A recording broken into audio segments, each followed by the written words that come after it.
All right, we'll go ahead and get started. Thanks everyone for coming. My name is Kevin Watts. If you don't know me, I'm one of the trainers at Lochinvar Corporation, of course, and I've been there for going on about 20 years now. And if you've ever been to one of our classes, then I know you've seen me. If you've ever had a class on the road, it was probably me there as well. If I don't know you, good to meet you. I have given the ability for everyone to talk in this meeting. And if you want to ask a question, just unmute yourself and ask the question during the time you want to ask that question.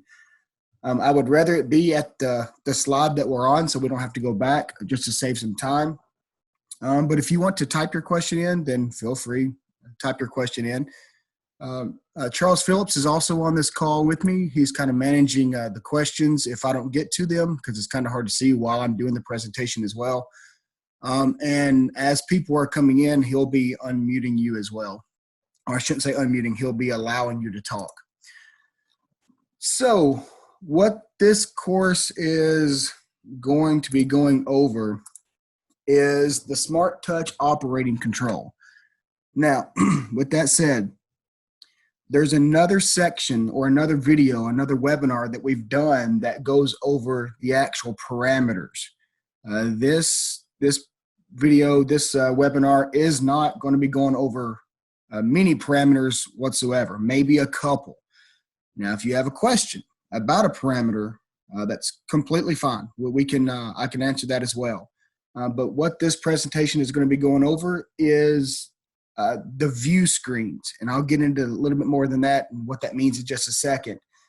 But the view screens itself is everything that you can see without putting in a password or the passcode 5309. So if you look at this screen, there's two sections that I'm really going to be concentrating on. I'm going to hit all of these buttons on the left-hand side here, but two of them that I'm going to be concentrating on, which is going to be the view screen and the settings screen at the very bottom. Now, like I said, there's two sections, realistically, two major sections to these touchscreen displays. And that's going to be the view screen and the setup screen.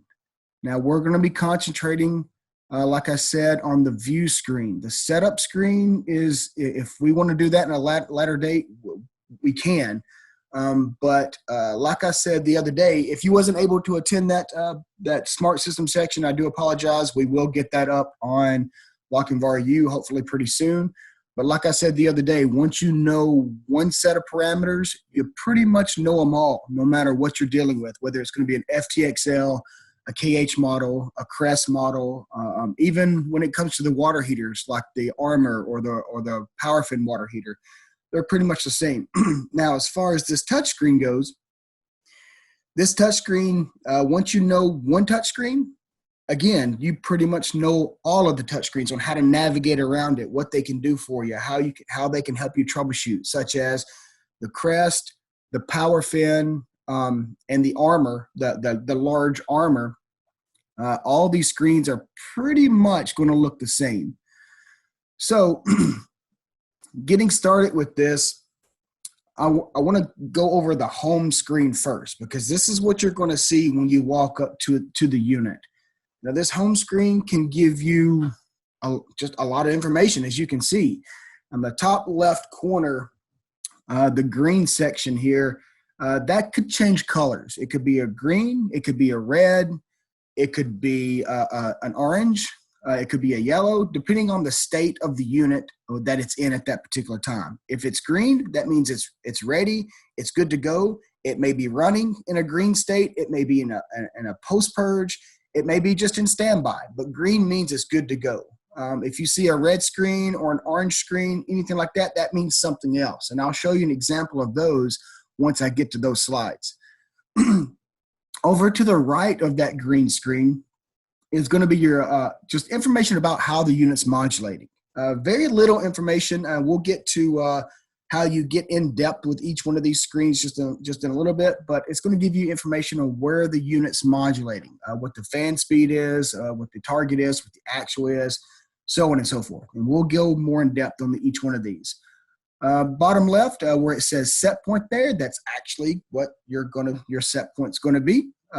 It's also going to tell you to the left of that set point, to the left of that 154, it's going to tell you your offset and differential. So you don't have to go into the control, the actual parameters to enter a passcode to see what the offset and differential is. Down below that is going to be if you're controlling it with the BMS. If it says inactive, where it says BMS active or inactive, if it says inactive, of course, there's no building management system actually controlling this unit. If it says active, that means a building management system can be controlling this unit with a 0 to 10 volt DC signal, and it can control that unit one or two ways, which is going to be via set point or direct modulation. You can choose that out in the field. And again, I'm not going to get into the details of that because that's a totally different presentation. Over on the right hand, and I'll get back to this detail button in just a second. Over to the right of that details button is going to be all the useful stuff that's going to help you troubleshoot. And that screen there, once I click on that screen, it's going to give you a lot more stuff that's going to tremendously help you troubleshoot and see what's going on with the unit if you're having problems. So, and you guys can read the screen. It's going to give you, such as outdoor air parameters, or excuse me, outdoor air temperatures. If you're doing domestic hot water, what your system temperature is, your inlet temperature, outlet temperature, your delta T between those two, flame currents, premix sensors, all of that information.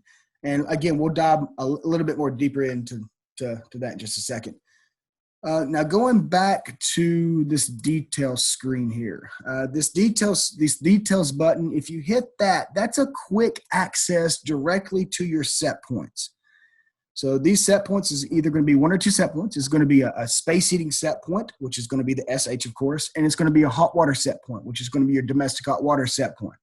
So if you don't want to go into the control, enter a passcode of that 5309, and you just want to change a set point to see what's going to happen or what's going on, you can hit that detail button, and that's going to take you to the parameter. Now, this is the only parameter that you can get to without actually hitting the passcode. Any other parameter that you need to get to, you're going to need that 5309 passcode. All right.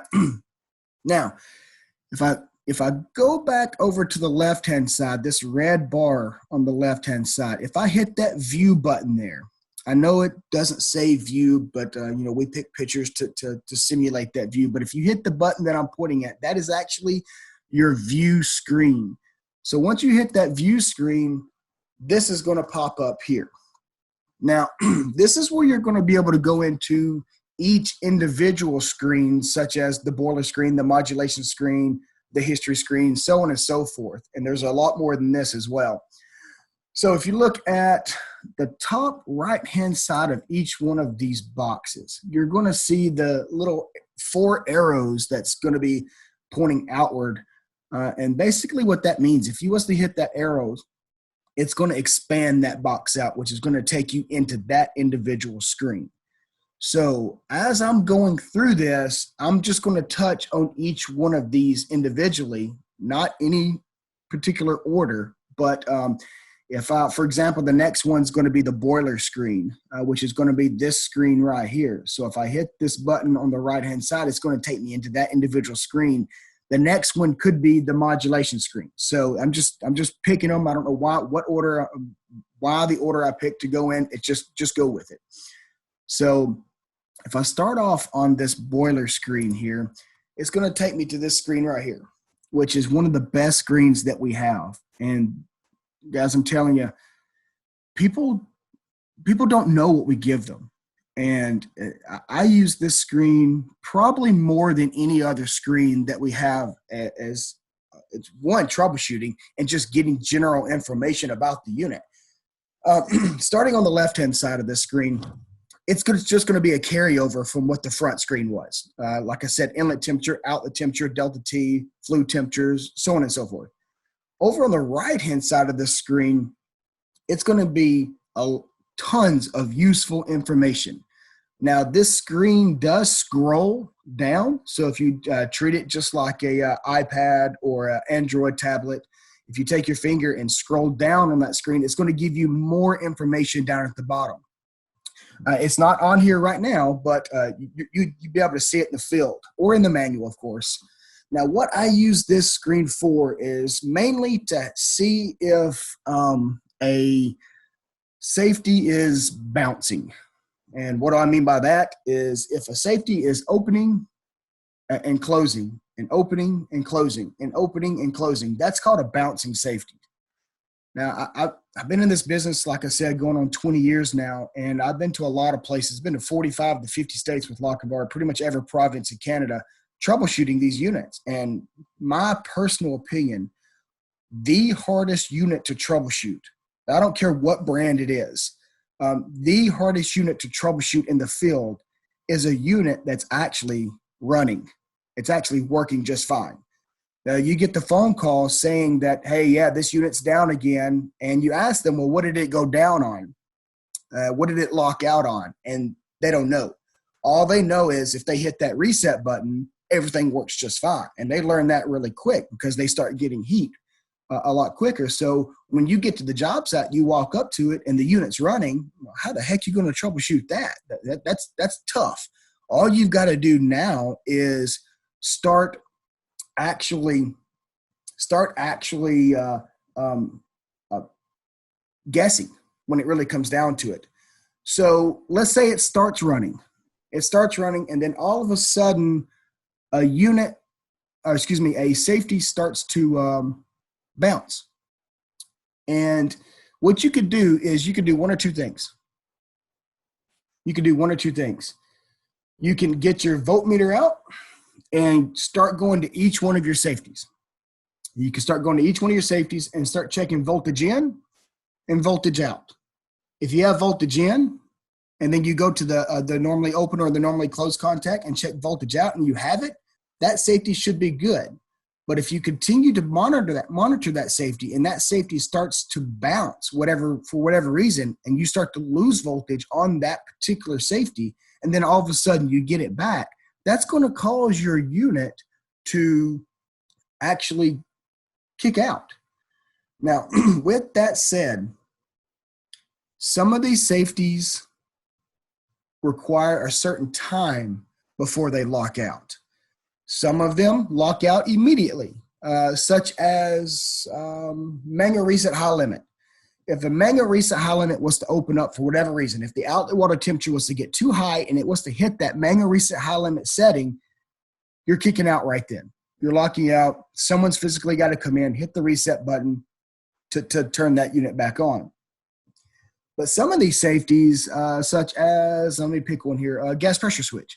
Some of these safeties, they take a few seconds I shouldn't say a few seconds, some of them's 30 seconds, some of them's 45 seconds in order for them to lock the unit out. So let me explain that a little bit better. So let's say your unit comes on and it fires. And then 10 seconds later, the gas pressure switch, for whatever reason, the low gas pressure switch, for whatever reason, opens up and then closes right back. And as soon as it opens up, the unit's kicking off. And when it closes back, it's going to try to fire again. Now, if that gas pressure switch was to open for a minimum of 30 seconds, then it would go into a lockout and someone can actually see that it said lockout, gas pressure switch open on the front of the screen. And I'll show you examples of that a little bit later. But if it opens and then immediately closes right back before that 30 seconds has hit, it's just going to sit there and turn the unit on, turn the unit off, turn the unit on, turn the unit off, which is not good for the unit. That's called a bouncing safety. Now, if you have your voltmeter out, yeah, you can test that, but that is going to be hard. That's going to be tough. All you have to do is go to this screen right here. Notice over on the right-hand side, we're showing the status of each one of those safeties. Like, for example, this gas pressure switch that I'm hovering over right now, it says gas pressure switch closed. That means it's made. It's good to go. If you was to come up to the unit and your unit's coming on and going off, coming on and going off, you could come to this screen and look and see which one of these safeties are going from a closed state to an open state. Closed and then open. and no more getting your voltmeter out at that point in time. You know exactly what safety is starting to bounce on you. And then you can start troubleshooting that. I'm here to tell you, there's a lot of part changers out there. So I don't want you to use this screen to change a part. I want you to actually troubleshoot the unit to see what's going on.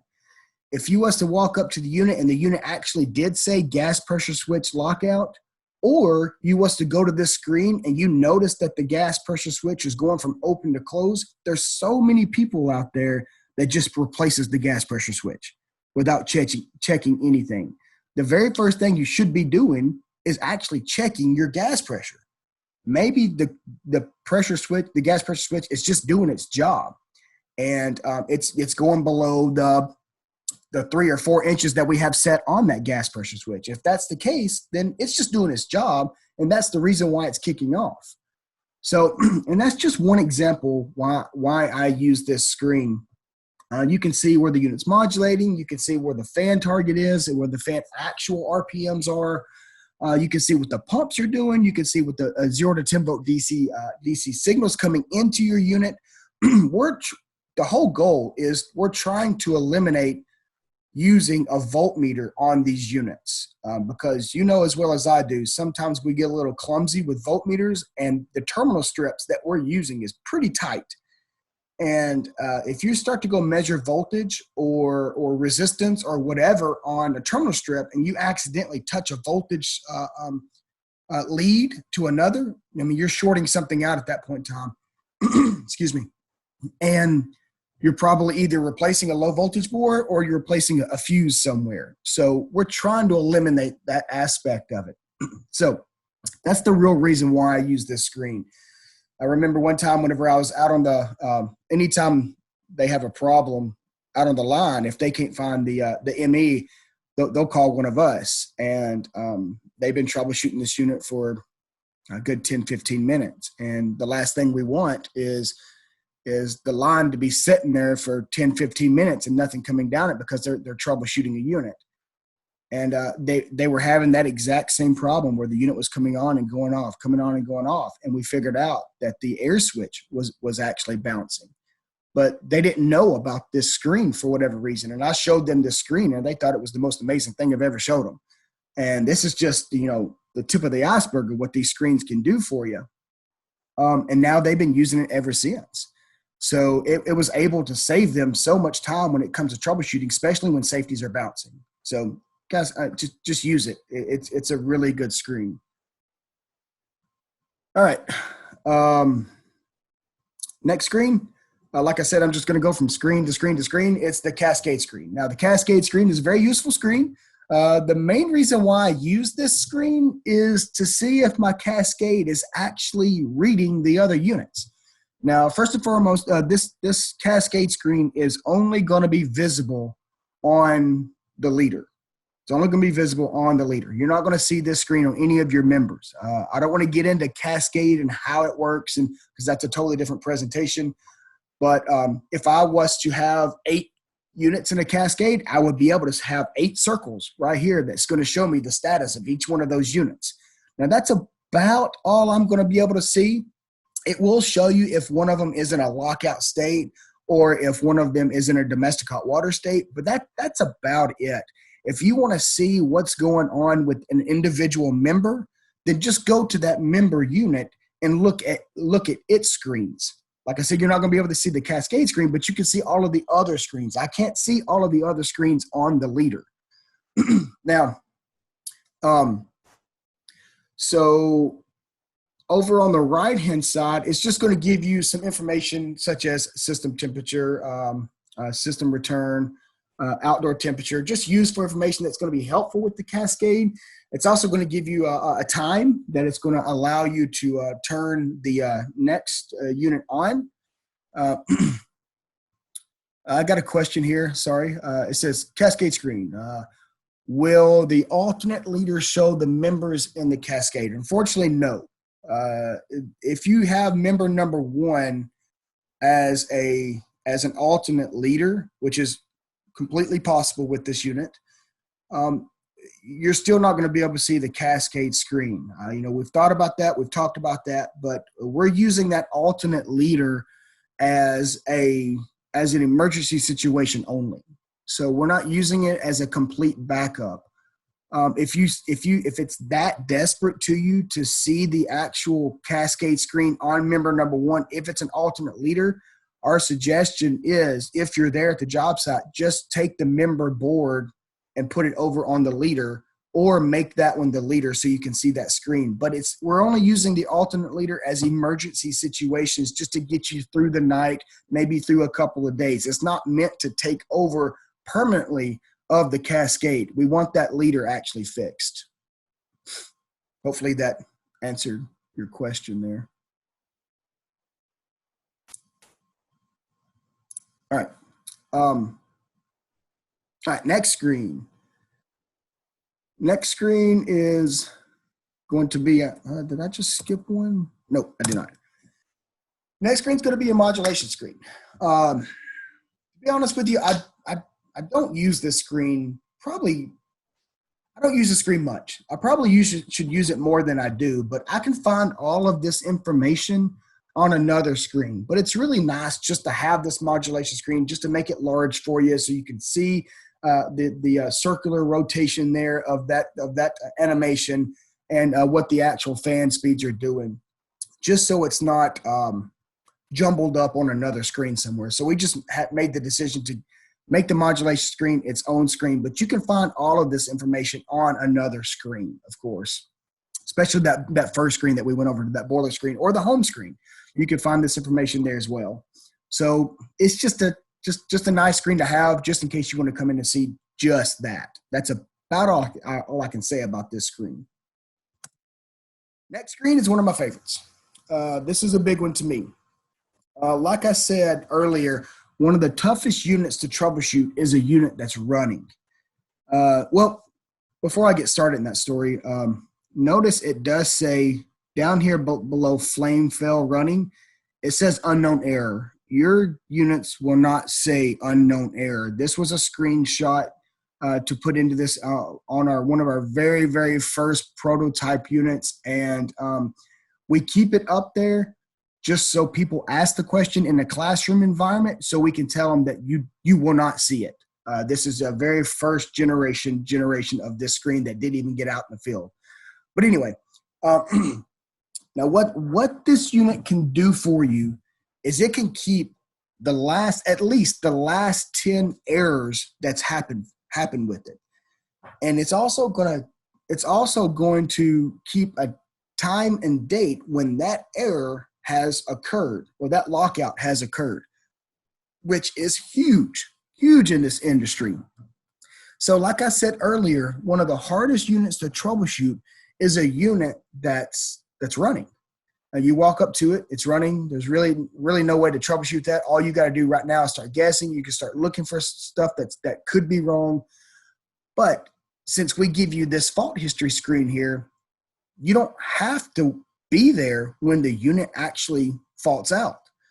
You can go to this fault history screen just to see what's been going on. So, for example, the last fault that was on this was at January 1, 2017 at 12:25 a.m. So that's going to tell me exactly what went on during that time. So if I see a trend, if I saw a bunch of, let me keep gas pressure switch as my example. If I saw a bunch of gas pressure switch trips on this, it would record those right here. And let's say I saw a trend. Let's say on May the 21st at 8 o'clock in the morning, my gas pressure switch tripped and it locked out. Well, if I look at my next one, let's say at May the 20th, my gas pressure switch tripped at 8:21. Then the next one before that, the one before that at May the 19th, maybe it tripped at 8:15. Well, if I see a trend that is tripping around the same time, there's no reason for me to be there well before that time or well after that time. So it tells me what time to be there. So if I'm there when the actual problem happens, I can troubleshoot that. especially if that's the only time it's happening. If I'm there at 12 at lunch, then it's not going to happen while I'm there. I don't care what gas pressure I'm checking. It's only happening at that particular time. So I got a question here. Will actual date and time automatically load into the software in order to log any faults? Yes and no. No, to begin with, if you're not connecting this unit to a Wi-Fi or a hardwired connection, internet connection through Ethernet, and I'll show you how to do that, it will not load automatically.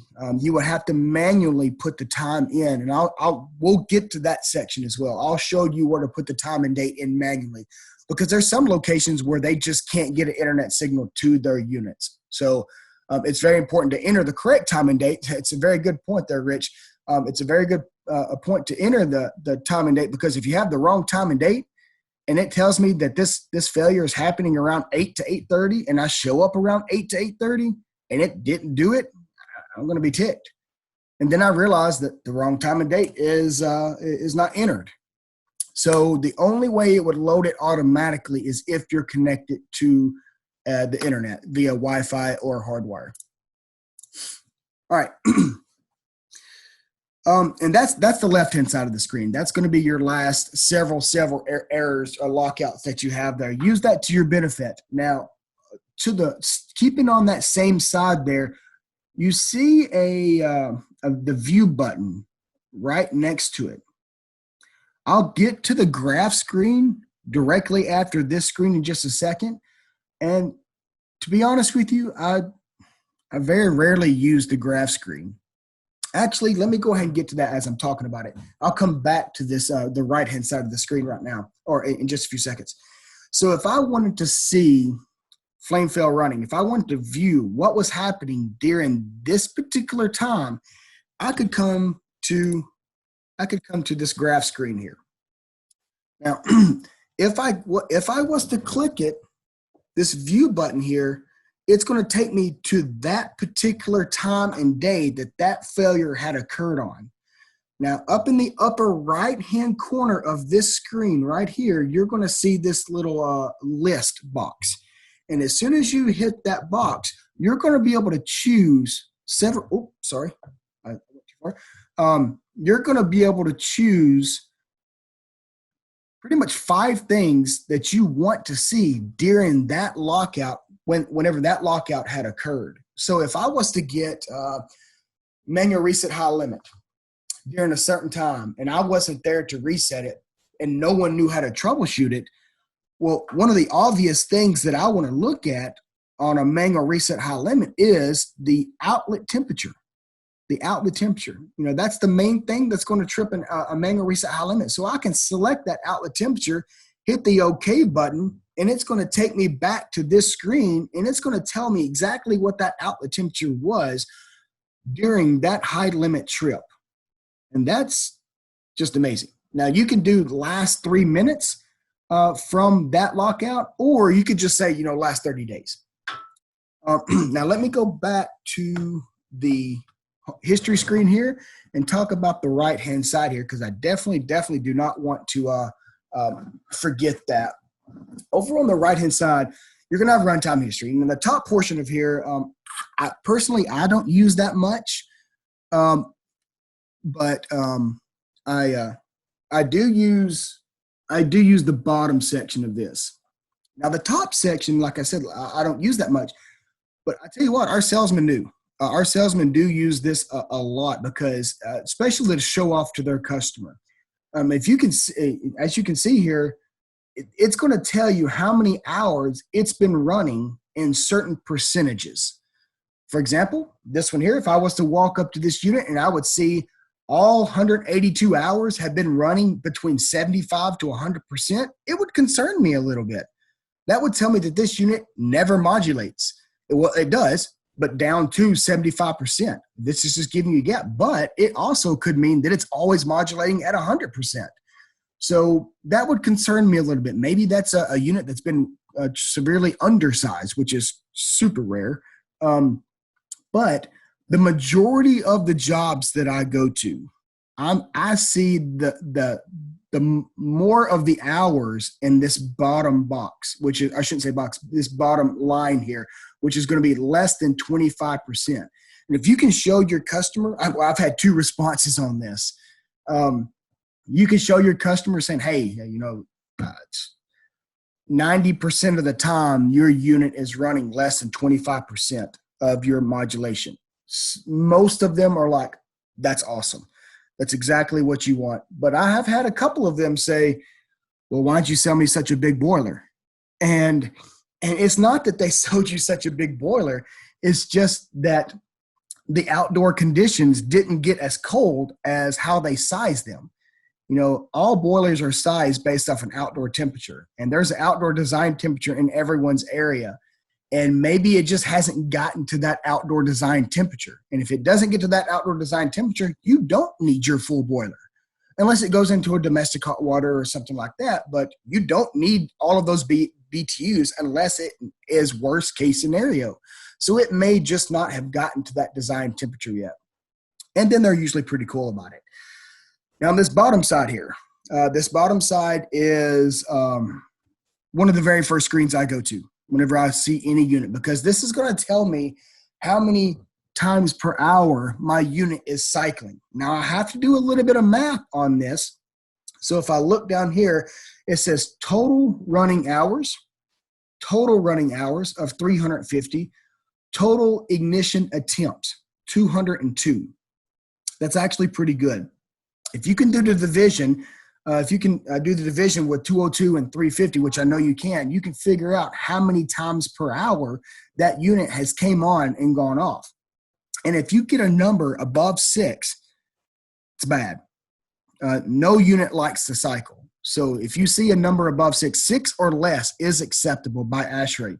It's not Lochinvar standards. That's ASHRAE standards. So this unit will tell you if it's cycling too much by these numbers right here. Again, you have to do a little bit of math.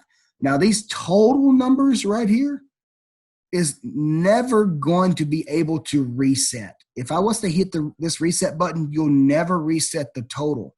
What you will be resetting is the ones above it. So if you want to start from scratch, from let's say the last time it's been serviced, then hit that reset button there.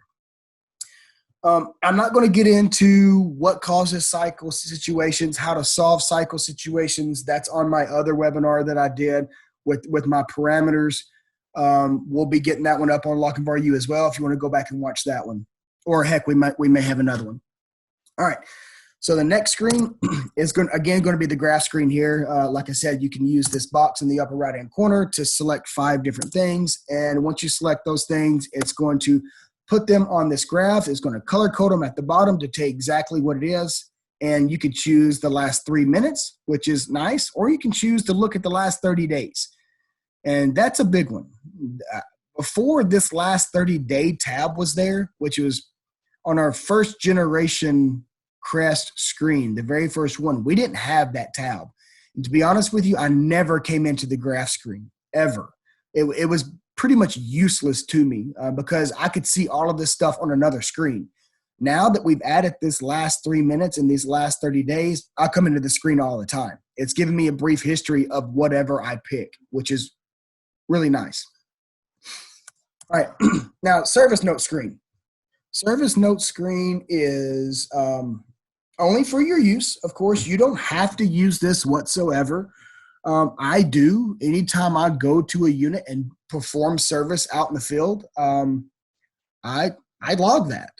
If I didn't log that, no one would know unless the people that called me out there is present. No one knew what I did to the unit. So if I was to walk over to a unit and I realized that the pump's going bad, and I'm like, well, I'm going to have to change this pump out, I'll log that information, change the pump out, and it's automatically going to date stamp the time and date, of course, that when you perform that change out or service. You can see down here as an example, service maintenance was done by John on January 14th, 2019. I'm a big believer in helping the next person out. I don't care. There's a lot of competitors out there with contracting, service contractors, And some of them get along, most of them get along, some of them do not get along. But I don't care. I don't care if I do get along with someone or not. I'm going to help the next person out. So if I was to go to this screen and I was to log that I did service, and someone came in behind me and they called tech service and they said my combustion's off for any reason, one of the very first thing tech service is going to ask you is, when's the last time this unit's been cleaned? If they didn't know that I was just in there to perform that service and clean that burner, examine that heat exchanger, they would have to do that process again.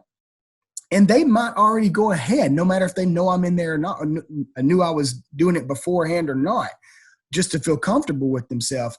But at least they know now. They can come to this service note screen. It's like, oh yeah, Kevin was in here 10 days ago and he did service on this model. He said he cleaned the burner with air and examined the heat exchanger. Everything looked good.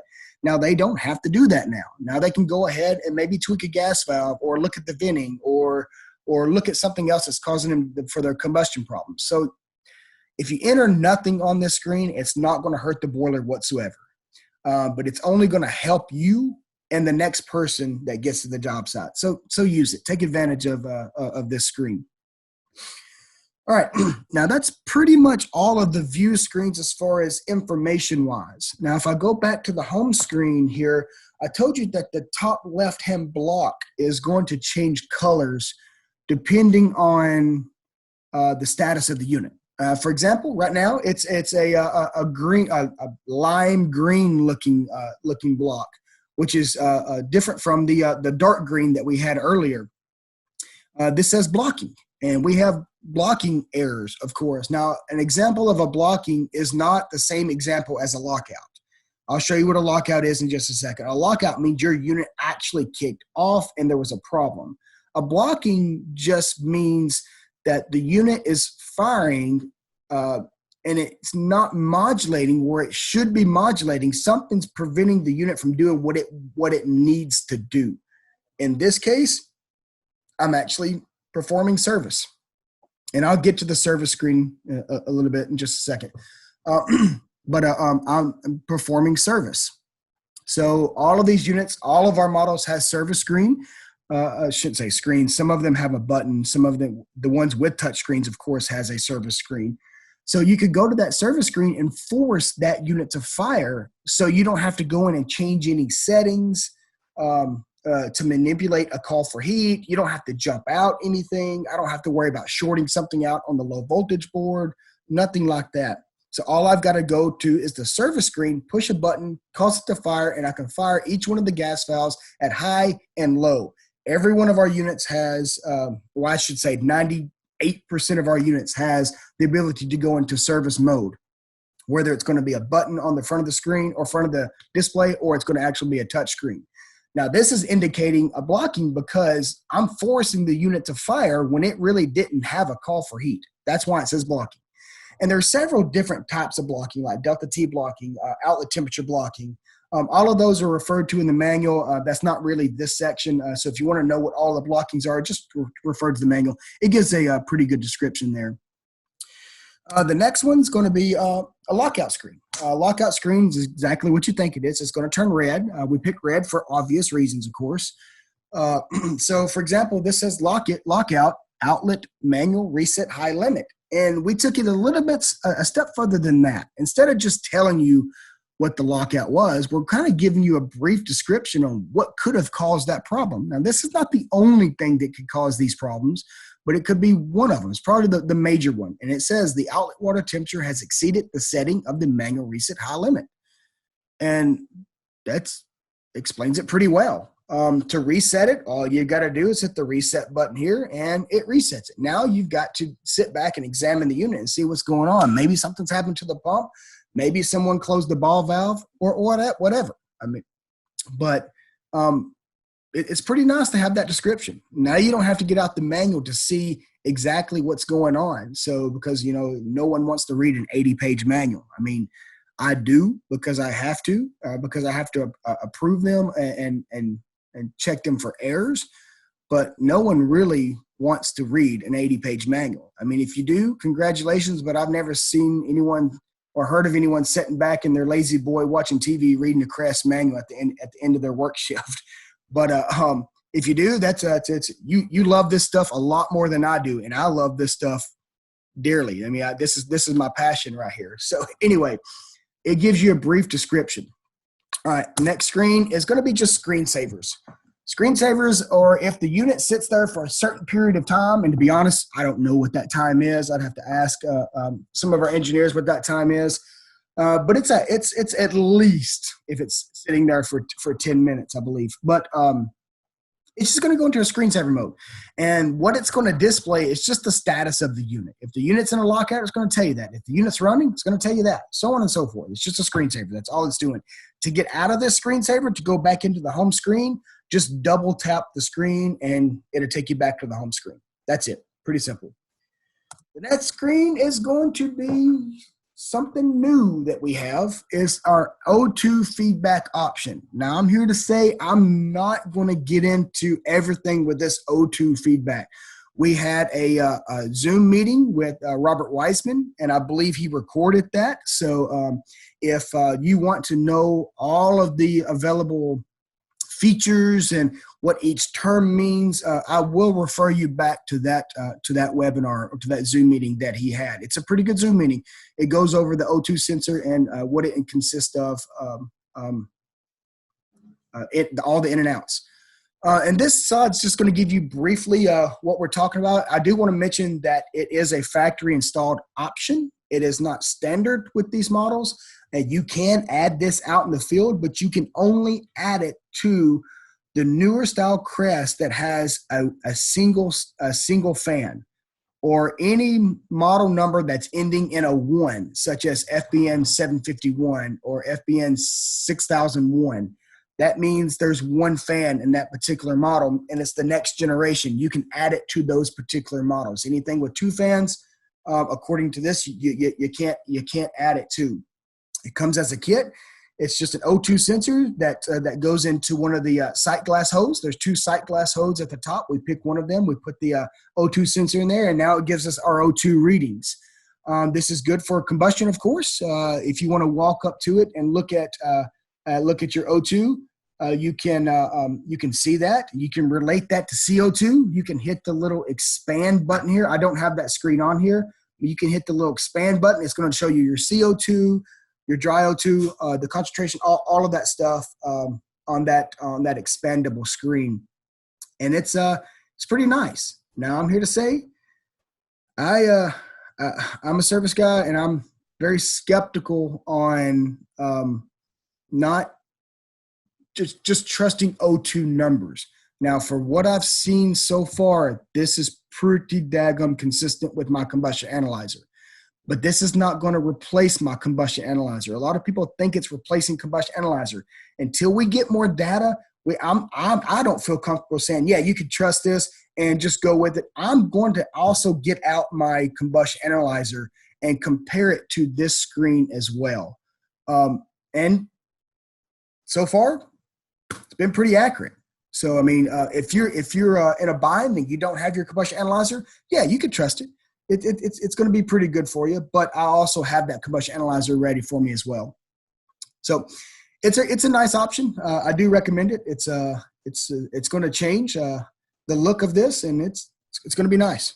All right. Now,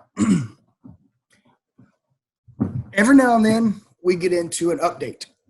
So an update is going to consist of, well, for example, the O2 sensor that I just got through showing you. Instead of replacing a board, a main control board or a display board, when adding that O2 sensor, it was just an update. All you got to have is the harness, the board for the O2 sensor itself, and the actual O2 sensor to add this as a kit. But you don't have to replace a display. You don't have to replace a main control board, nothing like that. All you've got to do is update it to the latest version. That's just one example. If we find something wrong, if we come up to it and we accidentally spelled something wrong, that would be an update. If we wanted to add another feature, that would be an update. So don't be alarmed when there's an update, like, oh no, there's something wrong, I better go update it. Now, that doesn't necessarily mean that there's something wrong.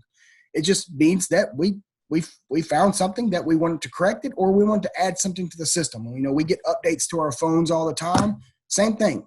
Now, there's two ways to update this model. One, you can update it checking the internet, and two, using a flash drive. And I'm going to get into each one of those, but I want to show you how to get to this screen first. So back on the home screen, the very bottom, you're going to see a cogwheel looking thing, which is called our settings. Now the settings, as soon as you hit that settings, it's going to take you into this screen right here. Now, a couple of things on this screen. I told you I was going to show you how to set the time and date. This is where you're going to be able to set the time and date as well if you're not connecting to the internet. The very top of the screen, you're going to be able to see date and time, hit the set button there, and you can go in and set your date and time there. Now, what we're actually talking about here is the Wi-Fi setup. If you want to set it up through Wi-Fi and not hardwire, then you're going to have to hit the Wi-Fi setup. Now, if you set it hardwire, you don't have to go in here and do anything. All you've got to do is connect your Ethernet cable directly to the back of the unit through the Ethernet port, and it's going to connect to the internet. So if you want to connect it to Wi-Fi, just hit your Wi-Fi button. As soon as you hit your Wi-Fi button, it's going to take you in to your Wi-Fi settings. Now, I will tell you this. The first thing that you'll have to do is turn the Wi-Fi on. That's the upper right-hand button right here. You have to turn it on. If you don't turn it on, you're not going to find any of those routers. I promise you that.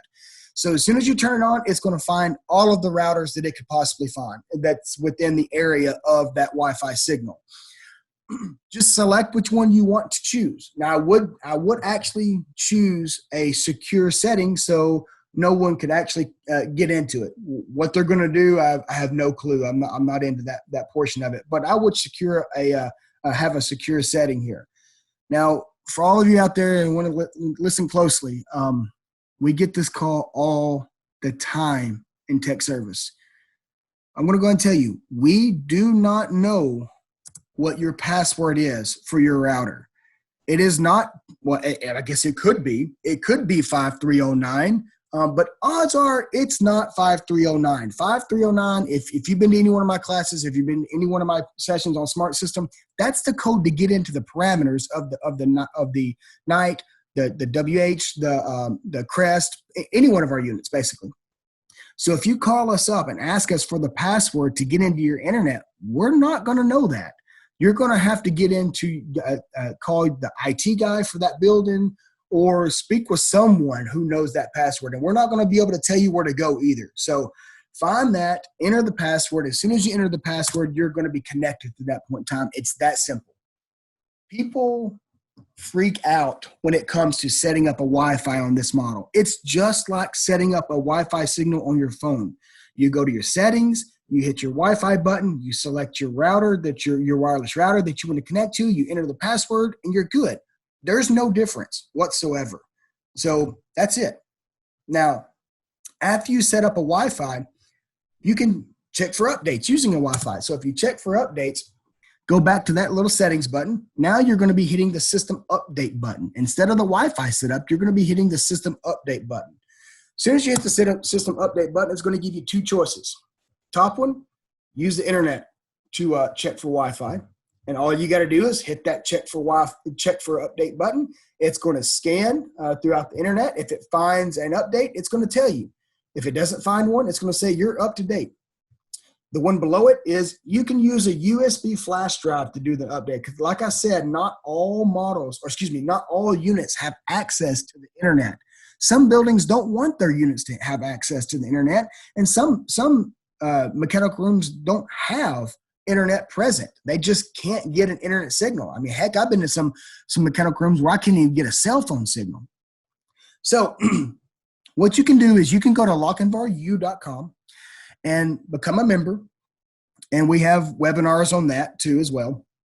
And as soon as you become a member, you can go to our resource tab and you can download the latest version of our Smart Touch system here. And as soon as you download that latest version, you can come back to the unit. On the front of every one of these models, you're going to see a USB connection. You can plug your flash drive directly into that USB, hit your hit your check for updates, and this box is going to come up. It's going to say you're up to date or an update is available. What do you want to do? Of course, if there's an update available, take advantage of that, hit the yes button here, and it's going to start to go through the downloading process. All right, now, with that said, I got a question here. Is there Lochinvar tech support monitoring / support when connect to Wi-Fi? No, we don't monitor anything through us. I'll get into Connectus in just a second.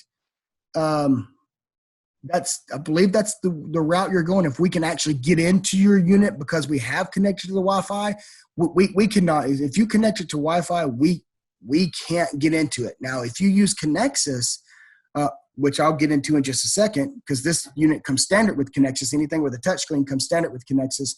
You could call us up and give us authority to get into your unit, and we could have access and support then. But I'll get into Connectus in just a second. I believe that's the route you're going with it. If not, you can again feel free to talk or ask another question. All right. One thing that I do want to go over is, like I said, some buildings don't want an internet connection to their unit for whatever reason, like government buildings. They're very leery about that type of stuff. Now, everyone, to my knowledge, every one of your phones can become a hotspot. And that hotspot is, you can connect directly to this unit as well. So if you go to search for a Wi-Fi, you enable your hotspot on your unit, or excuse me, on your phone. Just select your phone on the screen for the unit, and it's going to use your data to do an update then. So, and when you get finished, you can disconnect it. So if you don't have time to go back to the office, get that download off Lochinvar, you put it on a flash drive, come back to the job site and actually put it in that way, use your phone as a hotspot as well. Because the unit could care less how it gets its internet signal, either Wi-Fi, internet, or Ethernet, or a hotspot. So that's another option for you as well. Speaking of Connectus, Connectus is a standard feature on anything with a touchscreen nowadays. Now, on some of our models, it is an option. I'm not going to spend a lot of time on Connectus, but I will spend some. Some models, like I said, is an option. The ones with the touchscreen is going to be standard. I want to go over how to set up and register with Connectus as well. So, as soon as you download the app on your phone or a tablet or whatever you have there, at the very bottom left-hand side, you're going to have to create an account. Once you hit that create an account button, it's going to take you to this screen right here. Now, this screen here is going to be pretty important. Put in the correct information. I don't know why people decide to put in false information here. We're not sending you spam with this type of stuff. It's not, we're not selling your email address like some companies do. Some companies will sell that email address to get money, a kickback. We're not doing any of that stuff. The reason why I want you to put the correct information is just in case anything was to happen to your account and you don't remember the false information that you put, there's no way for us to find you. We can't just say, I want to look in the Michigan area and look up Jeff's account. We can't do that unless you call us up and give us permission to do that as well. So if you put in false information and you don't remember, and you need us to look at a unit, or not look at a unit, or get into your account to look at something, maybe change a password, I don't know, whatever it may be, we can't do that at that point in time. So use the correct information. So put in your real name, your last name. I would like for you to put in all of these, company, address. The more information you put in here, the more we're going to be able to help you. Your phone, your email, password, verify your password. Now, I will say, as soon as you put in your email, we're going to send you an email. And we're going to ask you to go to your email, of course, to verify your account, just like anything else out in the world today. As soon as you verify your account, it's going to be active at that point in time. All right, now, as soon as you create an account, you're going to come up to this screen right here. Now, you're not going to see any of these units. This is the units that's under my account here, but you're not. This is going to be a blank screen. So if you go to set up a unit with Connexus, down at the very bottom, you're going to see register new. As soon as you hit that register new unit, it's going to come up with this screen. Now there's two things that you absolutely, well, there's actually 4 or 5 things that you have to do, but there's 2 of them that's very important, which is going to be the top 2. Every one of these Connexus cards has a DSN number, a serial number.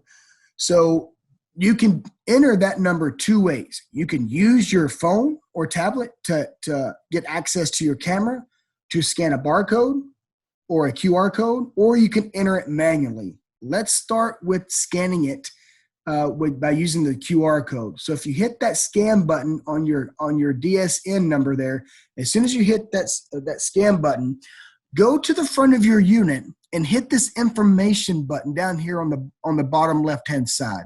As soon as you hit that information button, this is where you're going to get that QR code. All you've got to do now is hold your phone up and scan this QR code. If it doesn't scan for any reason, if your phone doesn't accept QR codes, right out beside of it is the number that you would have to enter, and that's this AC000W00 number, or code, I should say. So that's 2 ways that you can do it. Enter it manually or scan the QR code. Now, if you go to scan the box below that, if you go to scan the serial number, you'll need to go to the back of the unit and scan this barcode.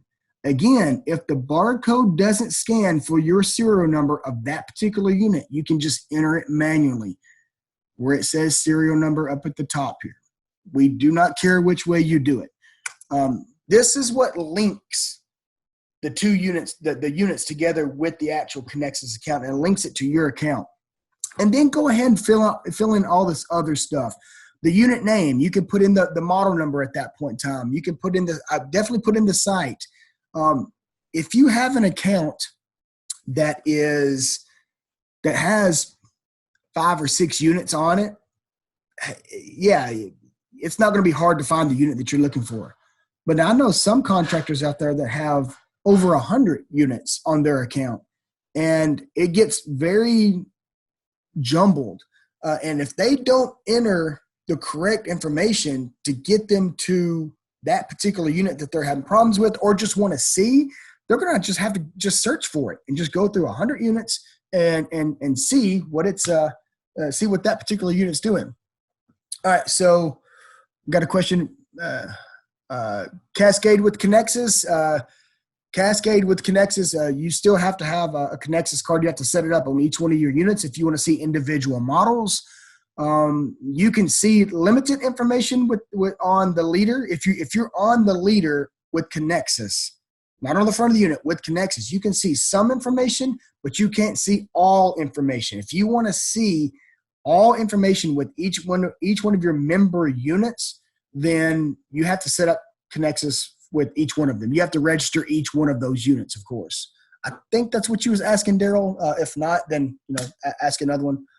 All digits shown or only the last 9 of serial number. I put in all digits. All digits. It's going to help me out because that's giving me a date code as well. Thanks, Rich. All right, cool, Daryl. All right. Now we're almost done. I didn't think it'd take the full hour, but we've had quite a few questions, and of course I'll run my mouth too much. But we're almost done. We've only got a couple of slides left.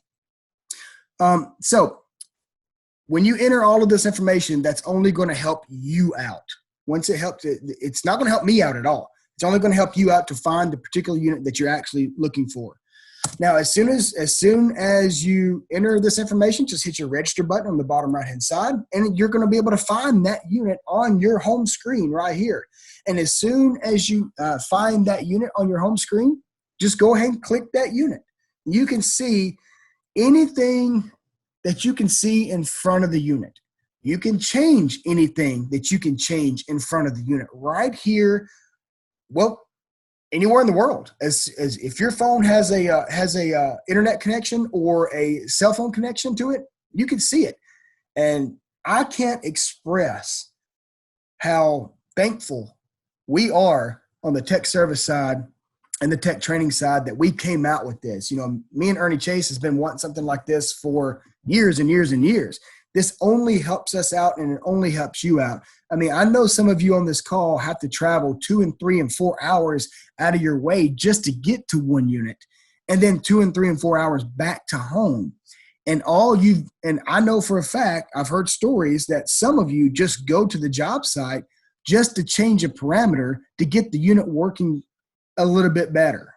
And you don't have to do that any longer. You could sit here and anywhere, at a bar, drinking a beer, you're at your home watching football, wherever, and change any parameter that you can change. Now, I'm not going to go over all of these parameters. That's what I did the other day with the smart training.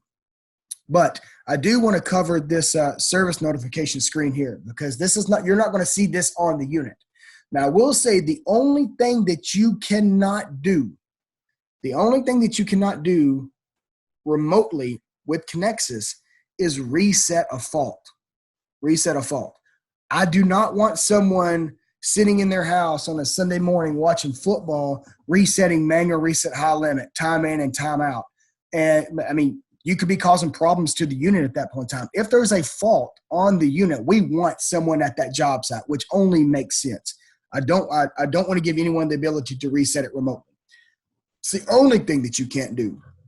So everything else, change things, view things, you can do that. Now, whoever registered the unit is going to become site manager.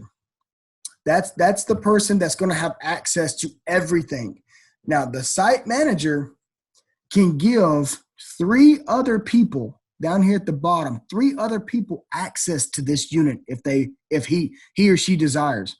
Now, they have to have their own account with Connectus, of course, so they have to go in, they have to register, and the person giving them access will use that email, their email that they registered with, to give them access to the unit. Now, as soon as the site manager, whoever registered that unit, gives another person access to their unit, they have the opportunity, the site manager only has the opportunity to give them view only or view and edit. If you don't mind them changing something, completely fine. Give them view and edit. If you don't want them changing anything and you don't trust them, just give them view. That's it. They can only see stuff. Now, as soon as you give them access, they're going to get the opportunity to set up notifications over on the right-hand side. And you can do that as well as site manager. You can set up your own notifications. So if anytime the unit goes into a lockout, you can click that lockout button there, and it's going to give you a notification to your email. If you want to send that information to your cell phone as a text message, then all you've got to do is hit this mobile button here. Once you hit that mobile button, enter in your cell phone number, and anytime it goes into a lockout, a blocking, if anytime a parameter is changed, any type of weird temperature alert, so for example, if the unit has if it doesn't have a call for whatever reason from a billing management system, but you've lost 40 degrees off set point, that's a temperature alert. That means the billing management system, something wrong with it. It'll send that to your cell phone. Now, it's going to be a weird number that you're not going to recognize, but it's going to be the exact same number every single time. So as soon as you get that first notification from that cell phone number as a text, go ahead and program in that text number, that cell phone number into your contacts as, well, Connectus or whatever is going to help you let you notify that that's what that text number is coming from, or not. I mean, that's totally up to you, whatever you want to do at that point in time. So that's this screen here. Now, one last thing that I want to point out on how useful this Connectus is I was at a job site. We installed an FTXL unit in Nashville, and 2 months later, we was going to go back to that job site. We were like, why are we going back to the job site? We have Connectus. If we just want to look at it, let's just look at it with Connectus. So we looked at it with Connectus, and we noticed that unit was cycling 19.8 times an hour. 19.8 times an hour. That's way too many. More than 6 is too many. 19 is definitely too many. We noticed that the offset and differential was a little low. So we increased both of them by 4 degrees. Each one of them, offset and differential. And I'm not going to get in how offset and differential work. That's just what we did at the time. Offset differential was changed by 4 degrees. We checked it 2 months later, and it reduced from 19.8 times an hour down to 1.6 times an hour of cycles. And we didn't have to leave the office. And now I know Nashville is not far from office. If you've been back to our office, you know it's only about 30 minutes away, 20 to 30 minutes away. But still, apply that to a job site that's 4 hours away. I mean, you don't want to drive that way just to change an offset and differential. That's one thing. That's one way that this Connectus can help you. Another way this Connectus can help you is each one of our tech service guys at Lochinvar has access to Connectus. They have an account. So if you walk up to a unit and you just can't figure out what's going on with it and you think it's a parameter or you just want us to look at it, what you can do is down here at the bottom, you can assign us. You can call us up and say, hey, what's your Connectus ID? What's your Connectus email? You can put our email into that and hit link. And as soon as you hit link, it's going to give us access to your unit. Now we are seeing everything that you're seeing right there in front of the unit at that point in time. And I don't know anybody else that does that. That's amazing. I mean, we want to get off the phone as quick as possible, just like you want to get out of that job site as quick as possible. So it's a lot easier for us to look at your unit like we're sitting there right in front of it, rather than you telling us what each individual parameter is. Where is it modulating at now? What's your ramp delay set for?